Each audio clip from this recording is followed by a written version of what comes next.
headquarters in Baghdad took one of the worst hits. On August 19th, a truck packed with explosives blew up part of the compound, killing at least 20 people, including Sergio Vieira de Mello, the UN's High Commissioner in Iraq. In November, 16 American soldiers died after their Chinook helicopter crashed near the Saddam stronghold town of Fallujah. By December, more than 500 coalition troops and personnel had died in Iraq since the start of the war. A relatively small number compared to an estimated 10,000 Iraqi civilians who are thought to have lost their lives. Post-war fighting took another cruel twist when 18 Italians were killed in a bomb blast at their base in Nasiriyah. It was the deadliest attack on any US ally since the occupation began, but it didn't stop there. Japanese, South Koreans, Spanish and Colombians joined the growing list of fatalities. Turkey paid a heavy price for its support of the US. On November 15th, suicide bombers struck 2 synagogues in Istanbul, killing 25 people. And 5 days later, the headquarters of banking giant HSBC and the British consulate in Istanbul were similarly attacked, leaving 30 dead and hundreds injured. Suspicion fell on the Al-Qaeda terror network. To boost morale, Bush made a surprise brief appearance in Baghdad on Thanksgiving Day. Washington has promised to speed up the handover of power to the Iraqis, saying some form of elections could be held in the first half of 2004. But as this year drew to a close, a number of key questions remained unanswered. Now that Saddam is behind bars, will the insurgency die out, making a power transfer easier? How will Saddam's fate be decided? And who will control Iraq and its vast oil reserves? Here in Asia, China officially ushered in a new generation of leaders, and the mainland took an increasingly important role in the international diplomatic arena. China became more involved in trying to sort out the North Korean nuclear crisis, and to cap it all, the mainland joined an elite club of spacefaring nations. Tracy Bond reports. The North Korean nuclear standoff with the US ebbed and flowed throughout the year. Early in the year, the reclusive state pulled out from the Nuclear Non-Proliferation Treaty. Then it sent shockwaves throughout the global community by restarting its nuclear reactor at Yongbyon. North Korea insisted the move was necessary to generate electricity after the US stopped oil aid, but the world feared the worst.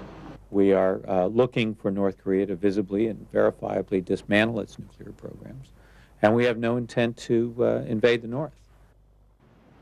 But Pyongyang said it didn't trust the US and demanded a non-aggression treaty in return for the suspension of its nuclear program. The US said it would not give in to blackmail. We are prepared to engage with the North Koreans, and we're prepared to talk to them.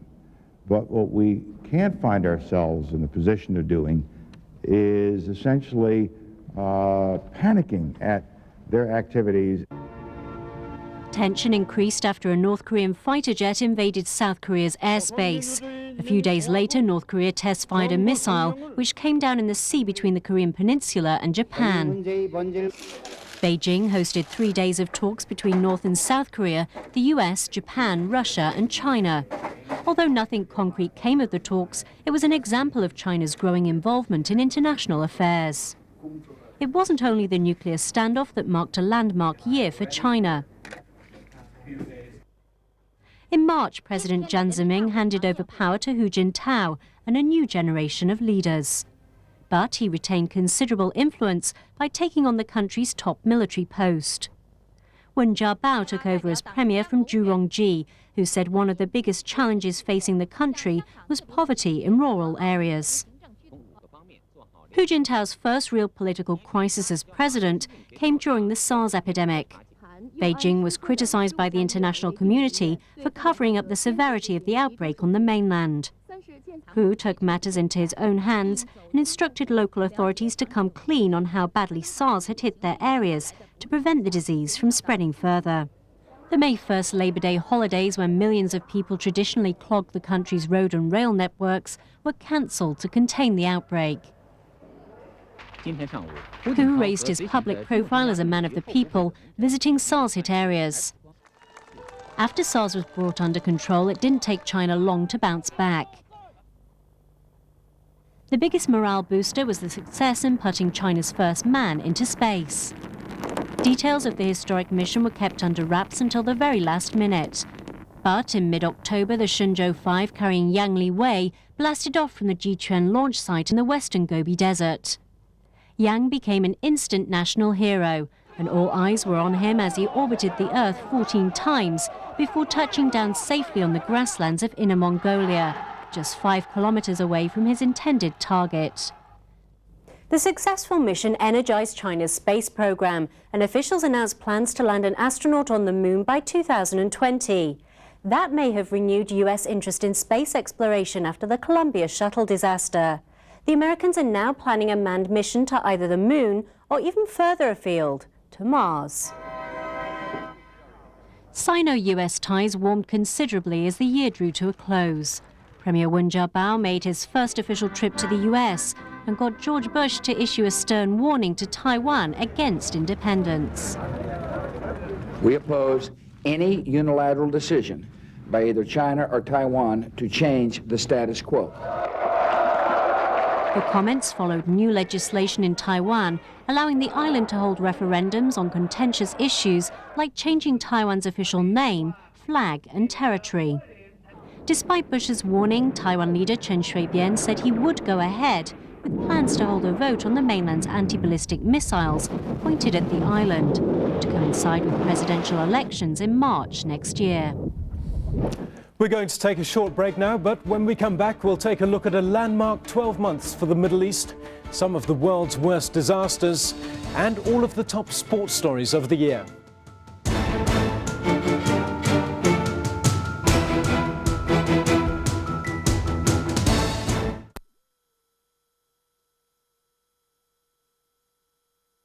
The crisis, the conflict, the people, the politics. A look at the events that shaped Hong Kong in the past 12 months on Crown Prince Hotel Dongguan Special. 2003, the year that was at home. Tonight at 8:30.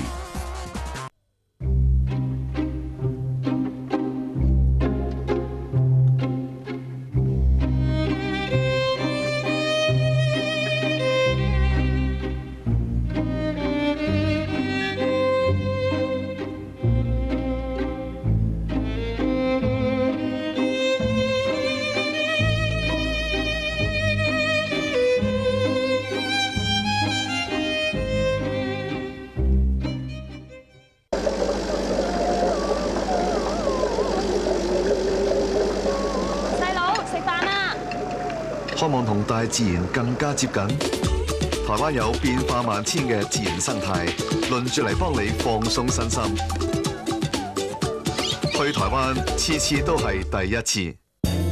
Hello, I'm Name Your Own Price. With Priceline, I'm always on holiday, and I save so much money. And you? Me, I'm choosy. Hello, choosy. No, I mean I get to choose my own airline. Oh, choose your own airline? And I still get the savings.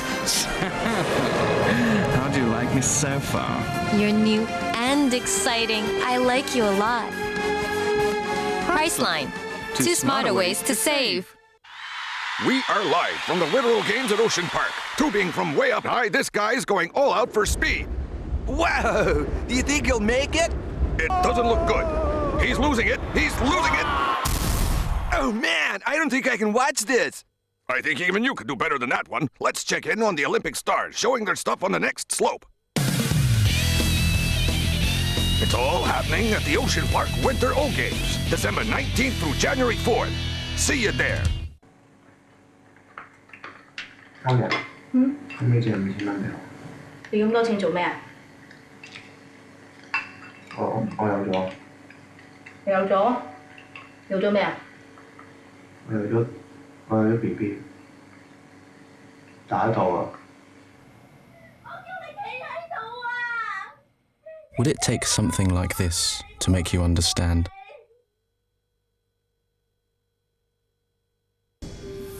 Dig it, shove it, move every rock, leave no stone unturned.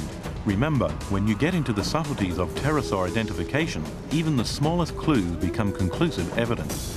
And get those suspects in line. The inquest begins on the Big Monster Dig, Friday night at 9.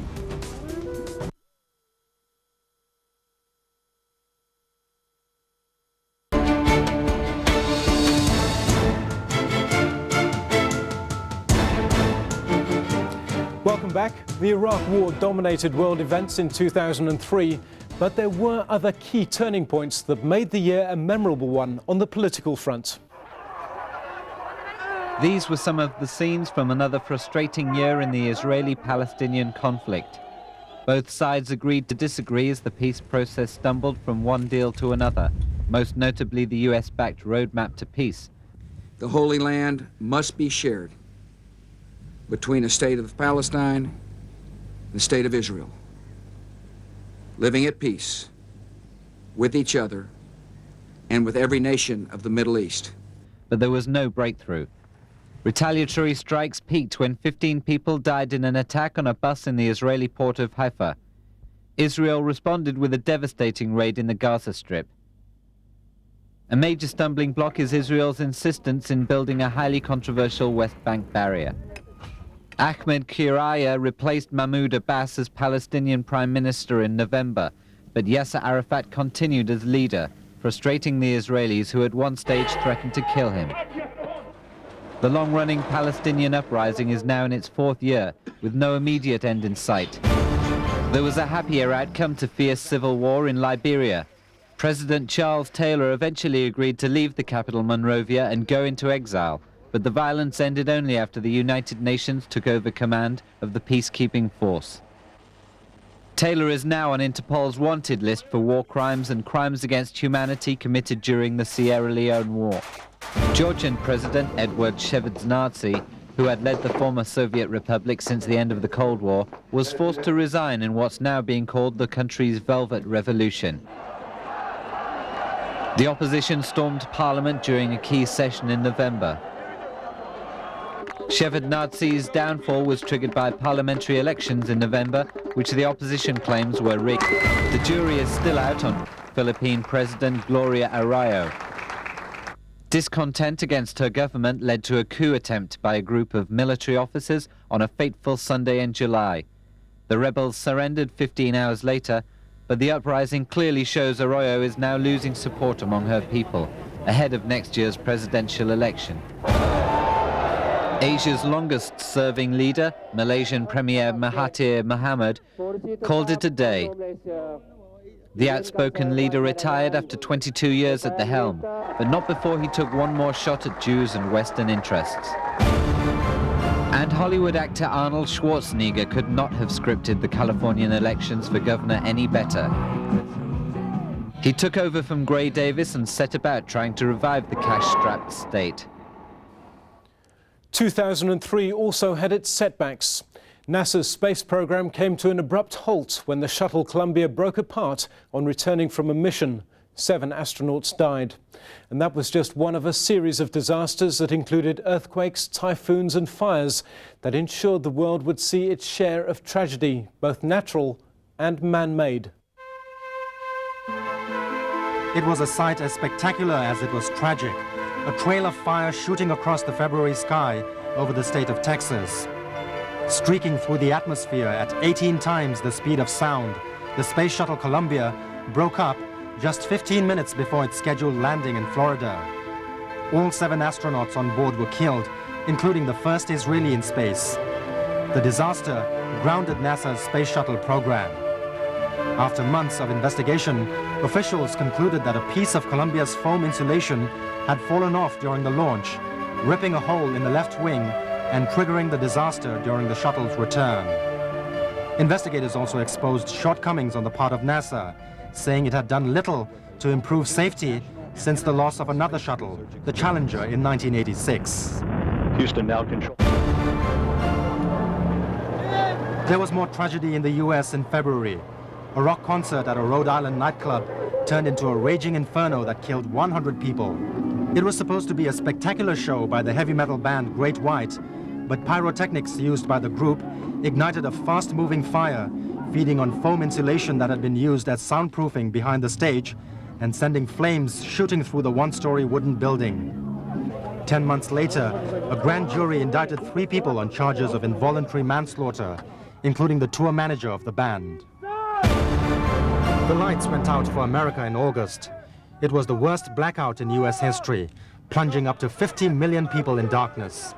The blackout cut across a huge slice of North America, knocking out power from the East Coast to the Midwest and southern Canada in just seconds.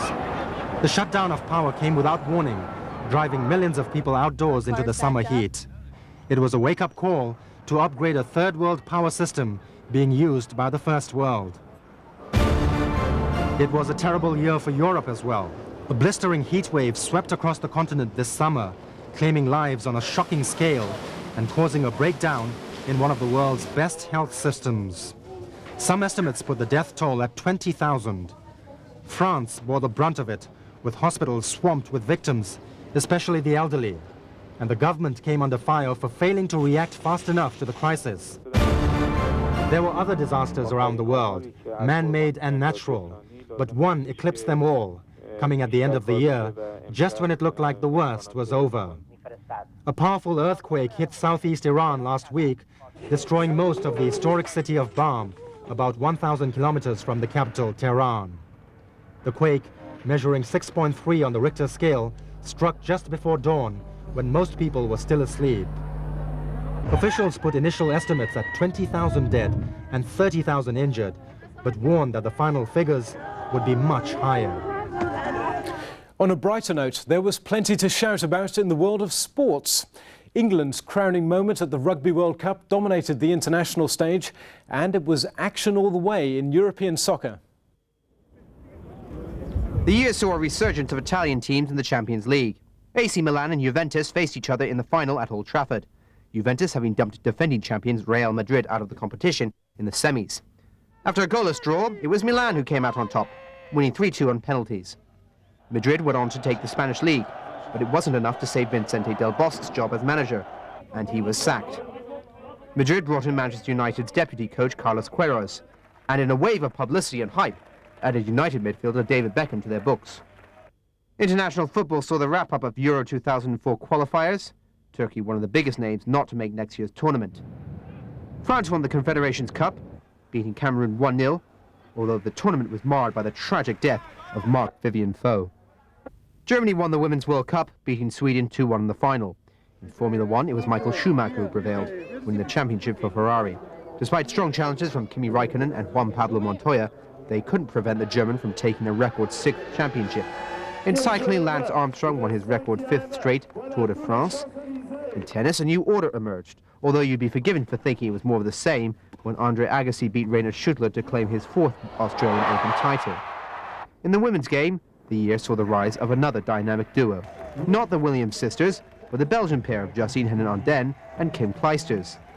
Serena Williams won Wimbledon, but injury and the murder of her sister hampered her efforts. In golf, Tiger Woods finished his first season without a major trophy, as all 4 majors went to first-time winners.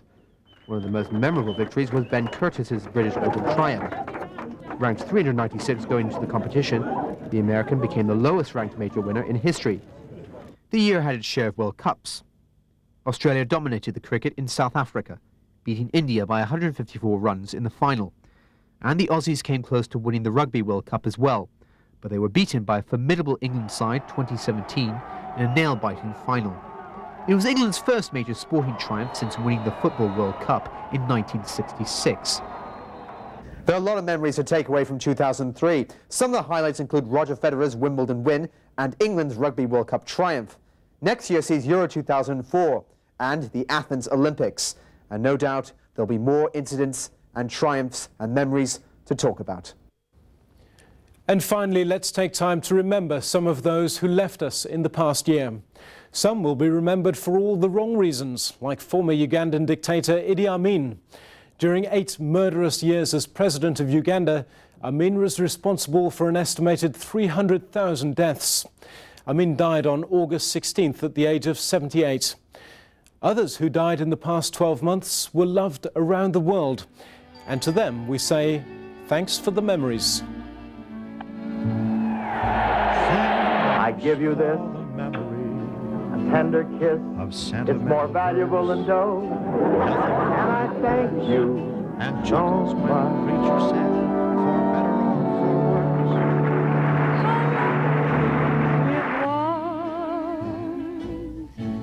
Thanks for the memory of Schubert's serenade, little things of jade and traffic jams and anagrams and bills we never paid.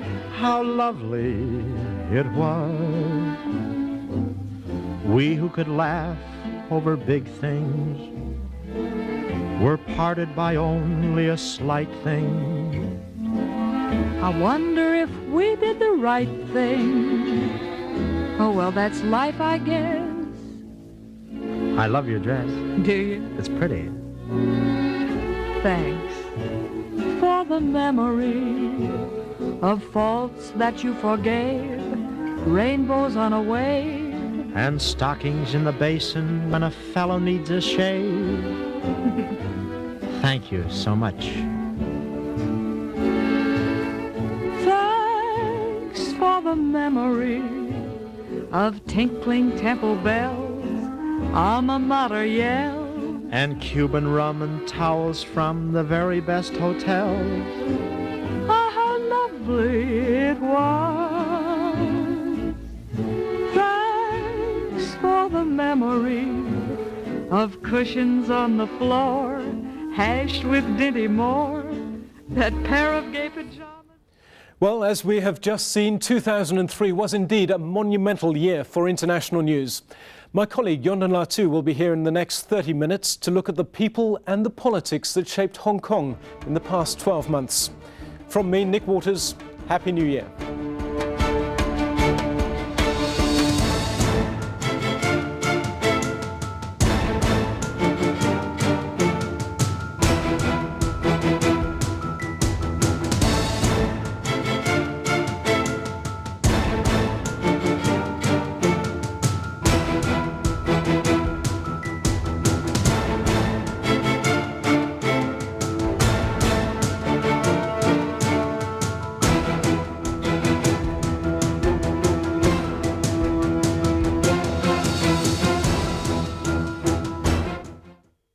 Crown Prince Hotel Dongguan Special 2003, the year that was abroad, was sponsored by Crown Prince Hotel Dongguan. Doing their thing to bury the other side, both teams must build on their defensive tempo and turn on their offensive firepower. On NBA Game of the Week, New Jersey Nets versus Golden State Warriors, Thursday night at 8. When I traveled to the moon, we relied upon some of the most sophisticated equipment available to mankind. Because up there, you depend upon the highest possible quality, equipment that's been tested time and time again in the most hostile conditions. That's why today the Omega Speedmaster is used on every manned space mission, and why the Speedmaster is the only watch ever to have been worn on the moon. And it's the watch that's headed for Mars.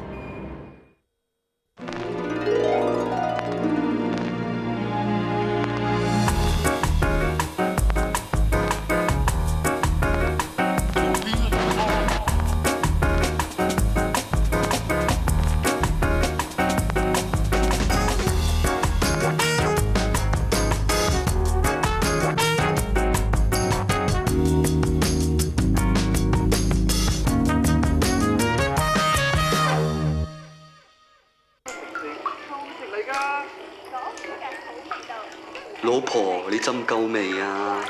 想換返種毫無壓力嘅生活嗎？台灣有玩唔晒同埋浸唔晒嘅溫泉 SPA， 輪流嚟幫你消除疲勞。去台灣次次都係第一次。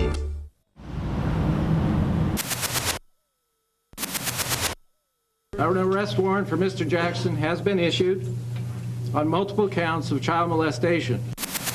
Before I would hurt a child, I would slit my wrists. I would never hurt a child. Jackal Potter Special, 60 Minutes, Thursday at 10.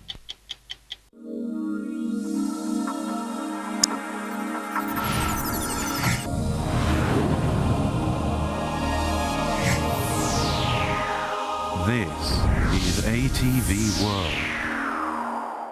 Crown Prince Hotel Dongguan Special 2003, the year that was at home, is sponsored by Crown Prince Hotel Dongguan.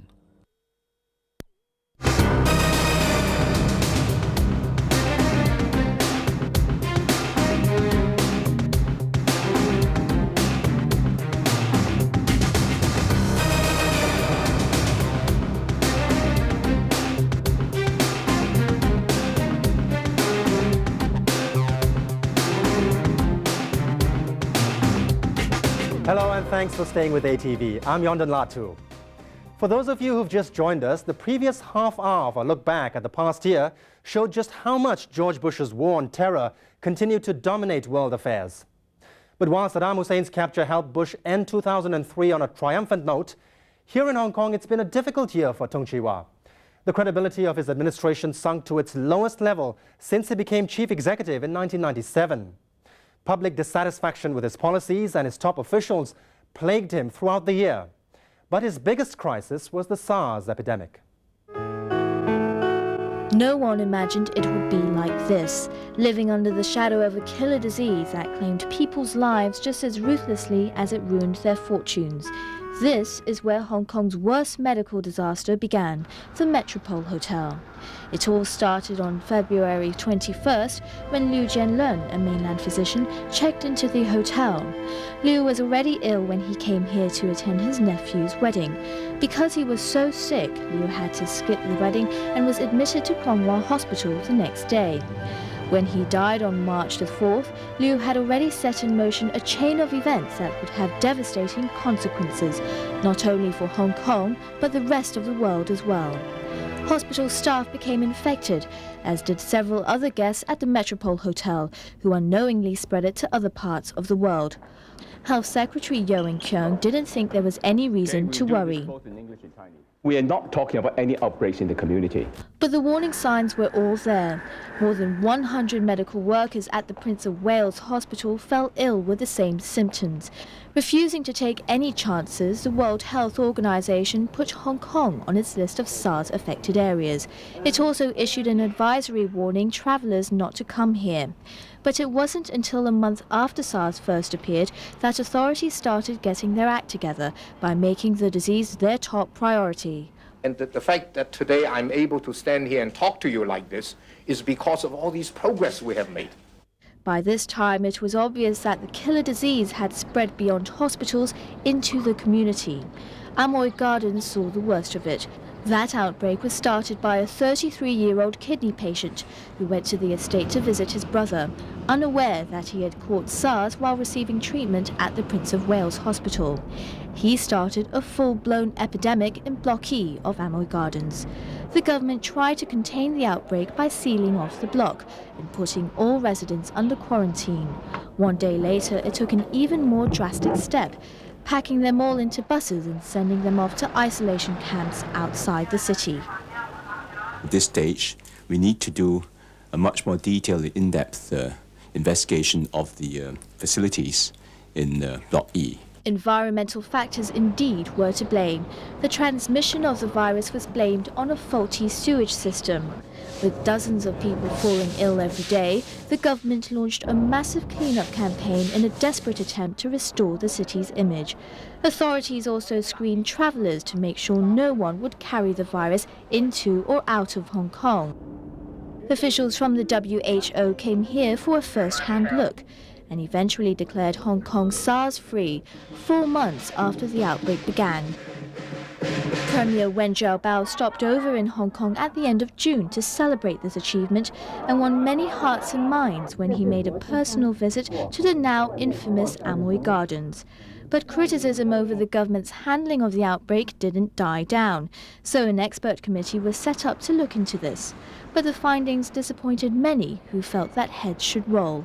But justice isn't served by blame. After that announcement, Health Secretary Yeo Kyung publicly accepted responsibility for the SARS outbreak. He said he had contemplated resigning, but decided against it to carry on facing the challenges ahead for Hong Kong's health sector. The hospital authority also conducted its own review on the outbreak, and that also refused to play the blame game. SARS victims demanding accountability are now pinning their hopes on the Legislative Council, which is conducting its own probe. SARS has taken a terrible toll in Hong Kong. 299 people dead, 1,755 infected, and untold damage to society, people's livelihoods, and the economy on the whole. The government says it has learnt its lesson. Contingency plans have been put in place, and public hospitals are now equipped with enhanced infection control and isolation facilities. Hong Kong's own Centre for Health Protection to deal with infectious diseases should be up and running next year. Tung may have thought he had rounded the corner after the SARS crisis, but he was wrong. His plans for national security legislation created such a public uproar that it shook the very foundations of his government and sent alarm bells ringing all the way to Beijing. In the end, Tung was forced into a humiliating retreat that left his reputation in tatters. These are the images that caused Tung Chee-hwa sleepless nights. Public discontent about his policies spilling out into the streets in a massive display of resentment and frustration that had the country's leaders sitting up in alarm in Beijing. By his own admission, the July 1st rally was a wake-up call for Tung, a hard lesson that forced him to change his style of running Hong Kong. It all started here, with Article 23 of our mini-constitution, the Basic Law. Under Article 23, Hong Kong is obliged to pass laws banning treason, sedition, subversion and theft of state secrets. To fulfill this requirement, the Tung administration put forward legislation proposals that alarmed critics, who said the government was seeking new powers that threatened civil rights. Which is why they demanded the government introduce the proposed law in a detailed document known as a White Bill for public consultation. The tough-talking Regina Ip, Security Secretary at the time, was put in charge of selling the legislation to the public. But her abrasive style earned her many enemies and alienated the public. This is what she had to say about issuing a White Bill. Taxi drivers, restaurant waiters and McDonald's staff will not study the provisions of a White Bill in detail, and only legislators and academics would do so. Ip also criticised religious and political leaders for creating a herd mentality, which prompted comments from people who didn't understand the proposals. In February, a group of activists were so incensed with the proposed laws, they stormed a security panel meeting at the Legislative Council. Public anger over the government's handling of the national security laws culminated in this: a massive show of people power, never before seen in Hong Kong. 500,000 people took to the streets to oppose the law on July 1st. And spurred on by that first taste of people power, protesters held another massive gathering outside the Legislative Council building 8 days later. This time, 50,000 people turned up. The rallies plunged the Tung administration into a crisis, and it was Regina Ip who became the first casualty. She stepped down a week after the protests, although the government insists she had offered to resign for personal reasons on June 25th, well before the mass rallies took place. The chief executive's determination to push ahead with the law led to another resignation 5 days after the July 1st protest. Liberal Party leader James Tien quit Tung's cabinet because his call to delay the passage of the law was ignored. Tung was regretful but still determined to push ahead with the legislation, saying it was his duty to have them in place. Just over a week after the mass rallies, Tung promised never again to push ahead with policies which are unpopular with the public, and said he would change his style of leadership to restore confidence in his administration. But first, he had to find someone to fill Regina Ip's shoes. He chose former ICAC chief Ambrose Lee for the job in August. Lee promised that the final version of the national security legislation would be one that had the public's blessing. After almost a year of dithering over the Article 23 legislation, Tung pushed the project to its final stage, withdrawal in a humiliating about-face.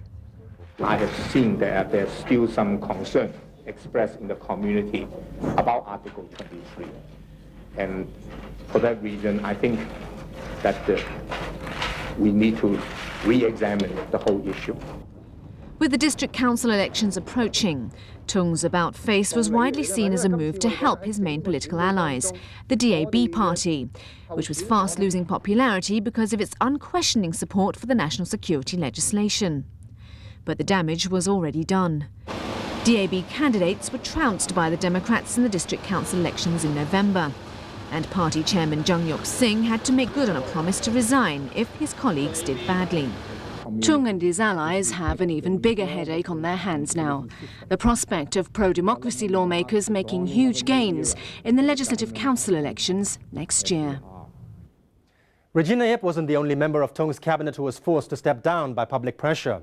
Anthony Leung, who Tung appointed as financial secretary, quit in disgrace after just 2 years in the job, when it was revealed he had bought a luxury car just before he raised vehicle taxes. Leung escaped prosecution, but his case cast a damaging shadow on Tung's accountability system. What could have been a high-flying career with a prominent place in the halls of power came to an embarrassing end. Anthony Leung was handpicked by Tung Chee-hwa to take up the post of financial secretary and lead Hong Kong out of its economic problems. But just 2 years into the job, Leung was exposed for buying a new Lexus saloon 2 months before he raised vehicle taxes in his budget in March. He tried damage control by donating $380,000 to charity, double the amount he saved on the taxes he was accused of dodging. But the show of good faith wasn't enough to convince an outraged public. It got worse for Leung after he admitted that he had failed on more than one occasion to declare the car purchase, including an executive council meeting when some of his fellow cabinet members declared their interests in buying new cars. My behavior is highly inappropriate as a principal official.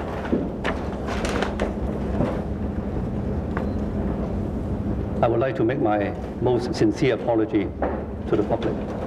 Despite the obvious damage to Tung's new accountability system, under which top officials were to be held directly responsible for their mistakes, the chief executive refused to accept Leung's resignation.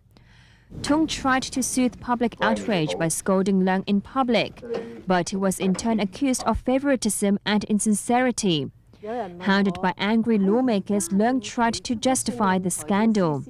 He said he needed the car for his wife and their new baby, and the timing of its purchase was not intentional. A Porsche and a Jeep he already owned were apparently not suitable for carrying his new family around. No one bought the excuses. Complaints about abuse of power prompted an ICAC investigation into the scandal, which was dubbed Cargate by the local media. At the height of his unpopularity, Leung made a surprise announcement on July 16th that he was stepping down, and this time Tung accepted his resignation. But the timing of his departure was met with suspicion. It came just a day after the ICAC presented the Justice Department with its investigation report on the scandal. The controversy wasn't over yet. The Justice Department created another storm this month when it announced that it had decided not to prosecute Leung because there wasn't enough evidence to take him to court. Director of Public Prosecutions Grenville Cross said there was no proof that Leung had deliberately tried to evade his own taxes. If the evidence was there, I would have prosecuted him. Justice Secretary Elsie Leung also denied media reports that she had been advised by legal experts that there were sufficient grounds to prosecute Leung. After the break, we'll have more on Tung Chee-hwa's troubles and Hong Kong getting up close and personal with rock legends the Rolling Stones and soccer superstars Real Madrid. Stay with us.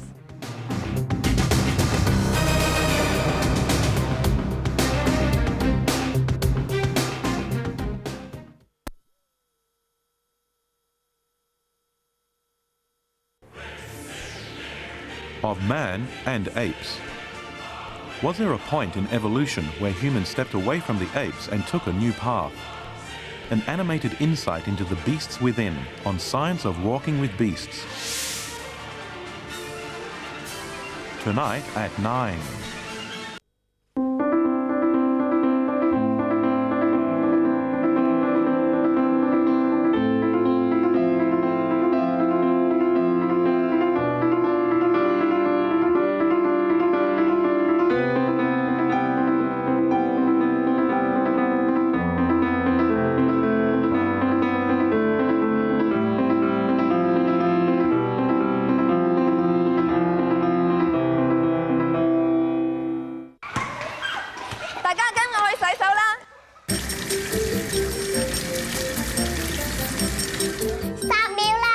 至少10秒噃。點解啊？徹底清潔先可以減少疾病傳播㗎。記得要抹乾淨對手啊！係啊，養成個人衞生習慣，洗乾淨對手都盡量唔好摸眼、口同鼻啊。Be vigilant and prepared for SARS. In college, take note of love and life with Korea's pop idols. Samsung Anycall Special Korean Hour, every Saturday evening at 6. Death, life's greatest enemy. Can we ever hope to defeat, vanquish, crush, and kill death? An inspirational message that'll shape and stir life. Thursday afternoon at 12:25.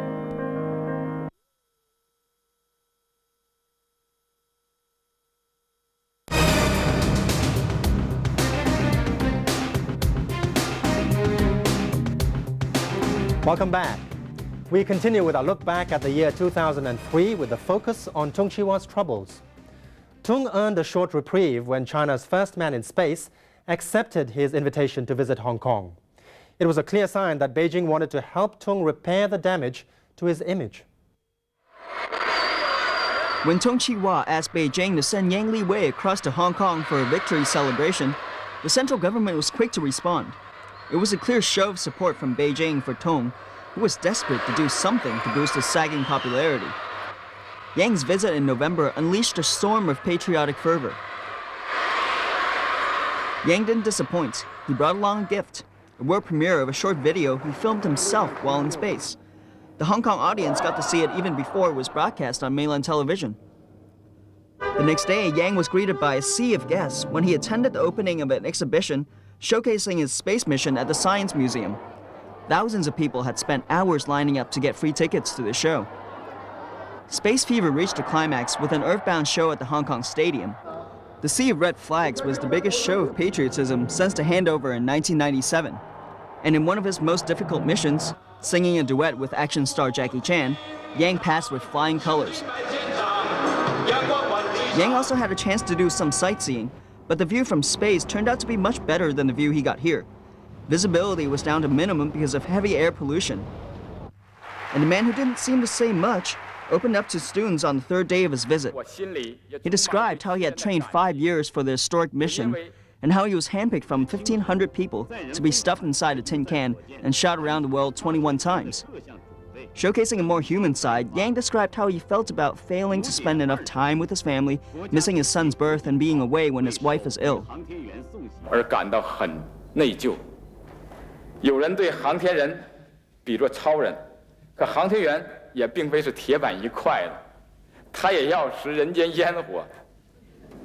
我们一样爱家庭。 After spending 6 days in Hong Kong, when it was time to go, Yang left behind his spacesuit along with a promise that he'll be back. In the end, the flying visit cost Hong Kong $13 million, but no one was complaining. And what would a hero be without a gentleman's manners? 2 weeks after he left, Yang sent the people of Hong Kong a thank you letter. You wouldn't expect less from a national hero. But Yang Liwei's visit to Hong Kong was only a temporary reprieve. The Tung administration found itself bogged down in yet another controversy that affected Hong Kong's international reputation. The chaos at the much-publicized musical extravaganza known as the Harbour Fest. And then there was the public outcry over the government's plans for harbour reclamation.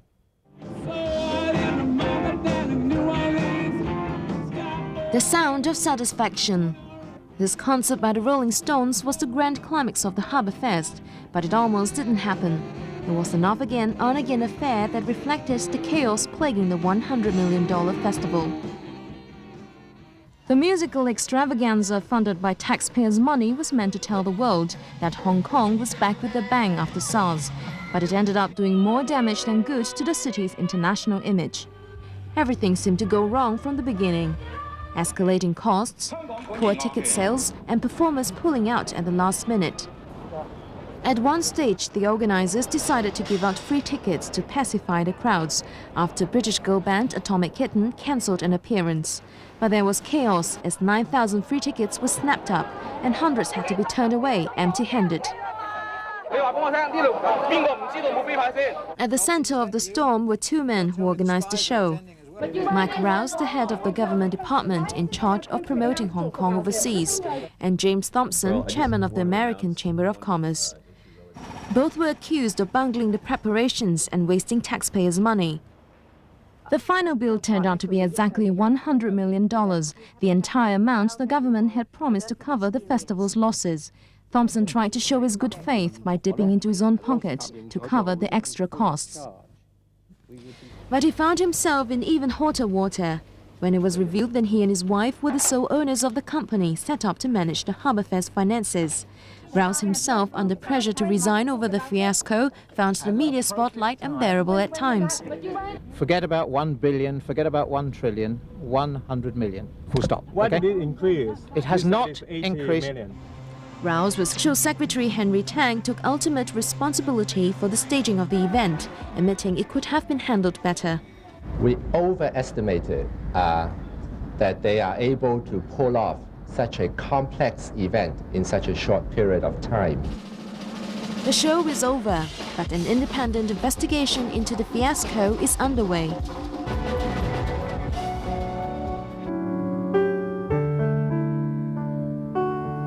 Victoria Harbour, soon to become Victoria River. That's what environmental activists were claiming when they began stalling the government's controversial reclamation work by taking their concerns to the courts and the streets. They were led by this man, Winston Chu, a retired lawyer who had been fighting to save the harbour for 8 years. A landmark court ruling on the Wan Chai project in July set the stage for the showdown. The court found the government guilty of breaching its own harbour protection laws and ruled in favour of the activists. Work on the Wan Chai project was suspended, but officials appealed against the ruling. A final court decision in February is expected to settle the entire harbour dispute once and for all, including the central project. The government argued that the Wan Chai and central projects were necessary to ease downtown traffic jams, but they were accused of filling in more of the harbour than was needed to make land for other commercial developments. Another court case in September failed to stop the central reclamation work, but the government later agreed to scale back the size of the projects after the extent of public opposition became evident when thousands of people took to the streets in protest. An emotional Chu said he was willing to go all the way to save the harbour. If government continues to reclaim the harbour without any proposal acceptable to the public, I shall jump into the harbour. In the end, Chu jumped into a plane and fled Hong Kong to escape threats made against his life and his elderly mothers. To love, pure and chaste from afar. The year wasn't all doom and gloom for Tung, though. The mainland and Hong Kong signed a far-reaching free trade agreement known as the Closer Economic Partnership Arrangement, or CEPA. The economy is growing at a faster rate than expected. The property market is recovering. Consumer confidence has returned, and the unemployment situation is improving. The government's problems were briefly forgotten towards the end of the year when an elusive crocodile which mysteriously appeared in a Yuen Long River captured the public's imagination. The crocodile, a 1.5-meter saltwater reptile with the potential to grow into a dangerous monster, surfaced in November. It spent weeks playing cat and mouse with John Lever, a famous hunter who came all the way from Australia to catch it. Lever left Hong Kong admitting defeat. A group of mainland crocodile hunters did not fare any better either, but they plan to return and resume the hunt. It's time now to look at the local sporting events that captured the headlines this year. The city needed a boost after SARS, and soccer superstars Real Madrid provided just that when they came to town. But things got a little overheated in the rush to get tickets. The captain. Hong Kong geared up for one of its most famous and anticipated sporting events of the year, the Rugby Sevens. It was England versus New Zealand in the final of the Cup competition. England, the defending champions, were in no mood to surrender their crown, and sure enough, they beat the Kiwis. Their victory was a sign that after years of dominance by teams from the Southern Hemisphere, the balance of power was finally shifting north, a trend that would be confirmed in Australia later in the year. But despite the rugby revelry, a shadow hung over the tournament. Its name was SARS. Sport came to a standstill in the weeks following the tournament, as the disease spread fear and misery through Hong Kong. The city's morale was at an all-time low by the time Hong Kong was cleared of the disease. So, to revive the flagging spirits of the city, the government announced a wave of initiatives and events. And some of the first items on the agenda were sporting events. Liverpool were invited to the territory in July, and with stars such as Michael Owen and Emil Heskey on offer, the match between the Merseysiders and a Hong Kong League 11 was an instant sellout. But that was just a taste of more to come. Next on the list, were Spanish champions and 9-time European winners Real Madrid and their galaxy of stars. The mere notion that players such as Ronaldo, Zinedine Zidane and David Beckham were on the way to Hong Kong drove the city into a frenzy of excitement. And what happened next was extraordinary. Thousands of people came down here to Hong Kong Stadium in the rush frenzy to get hold of tickets. Eventually, it seemed half of Hong Kong decided to brave the searing summer heat and wait for tickets. The line got steadily longer as the numbers waiting grew and grew. And tempers flared over ticket allocation, and the Hong Kong Football Association was accused of mishandling the situation. Nevertheless, Real's arrival to Hong Kong lifted the city, and the match was a great success. Real may have beaten Hong Kong 4-2, but the local team acquitted themselves well against the Spanish side. And finally, it's time to pay tribute to those who left us this year.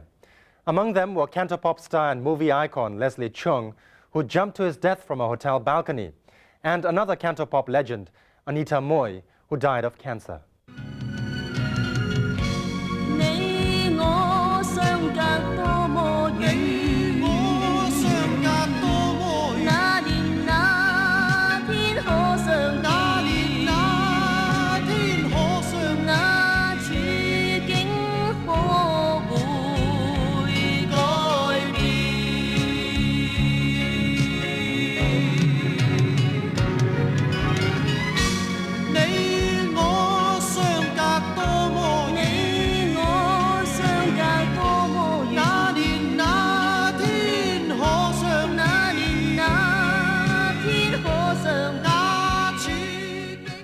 And that was our look back at the year 2003. It's been a difficult year for Hong Kong and a nightmare at times for the Tung administration. But looking ahead, it looks like the worst is over and we can hope for a better 2004. I'm Yonan Latu. Thanks for joining us, and from all of us here at ATV, have a very happy New Year.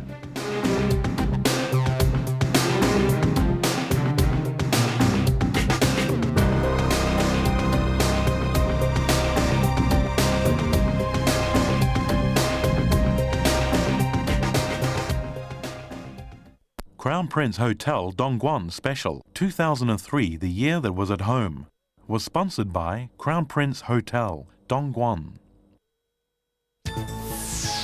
Happy New Year, Mr. Bean. And what's your New Year's resolution? To be Ben-Hur, the chariot rider, the demolisher, and last but not least, a one-of-a-kind party host of the year. Mr. Bean, Wednesday, New Year's Eve at 8:30.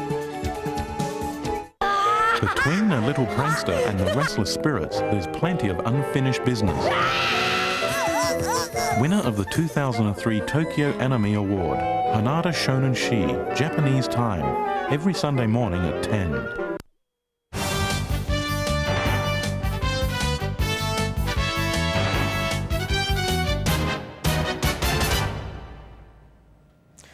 Good evening.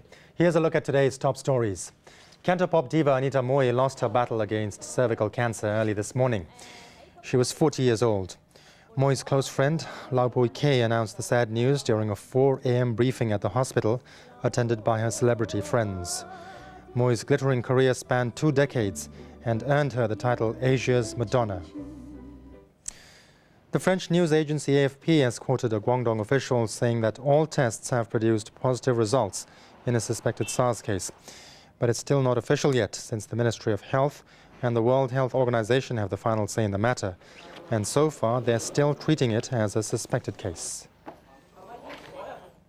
Taiwan's first SARS patient in 5 months has recovered and was discharged from hospital today, 2 weeks after testing positive for the virus. The 44-year-old military scientist, accompanied by 3 medical workers, left Hoping Hospital early this morning after medical tests cleared him of the virus. And the winning numbers in tonight's Mark 6 draw are 1, 22, 36, 38, 39 and 47. The extra number is 27. Join us for the next update in 1 hour.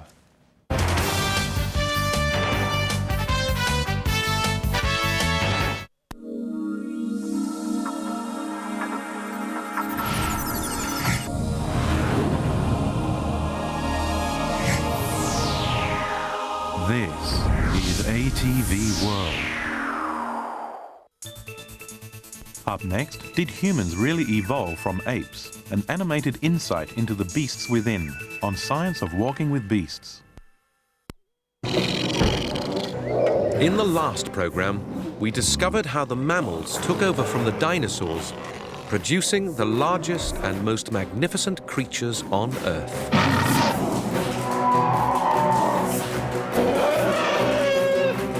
But then, at the end of the last ice age, it all went horribly wrong.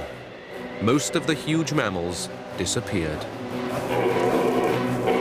This coincided with the rise of man, and he's often been blamed. But how could one species become that powerful?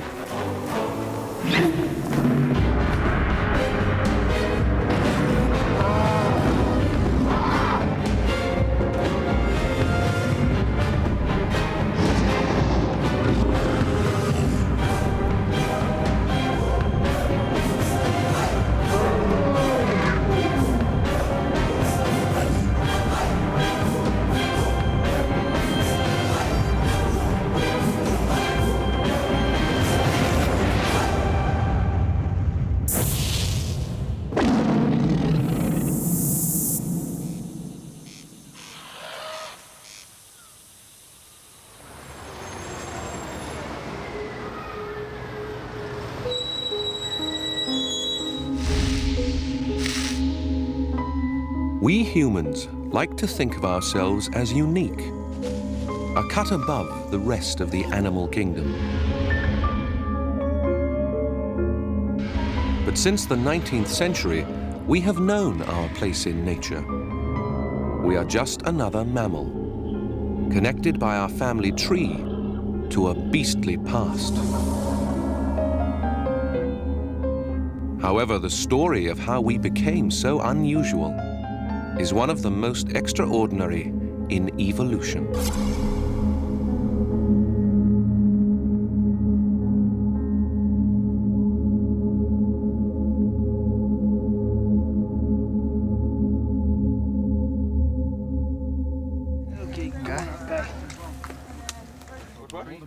It's easy to understand why we think we're so different.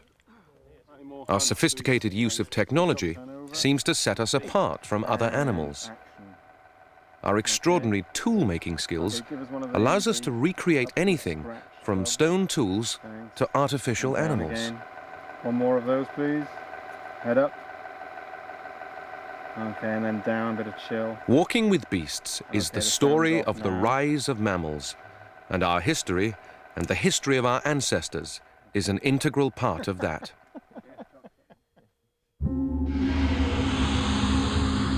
Many of the things we think make us so special come from a group of animals that lie at the roots of our family tree.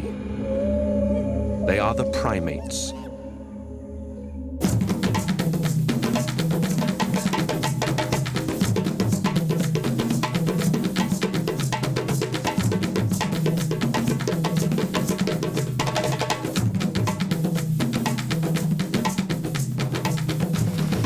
Nowadays, they come in all shapes and sizes.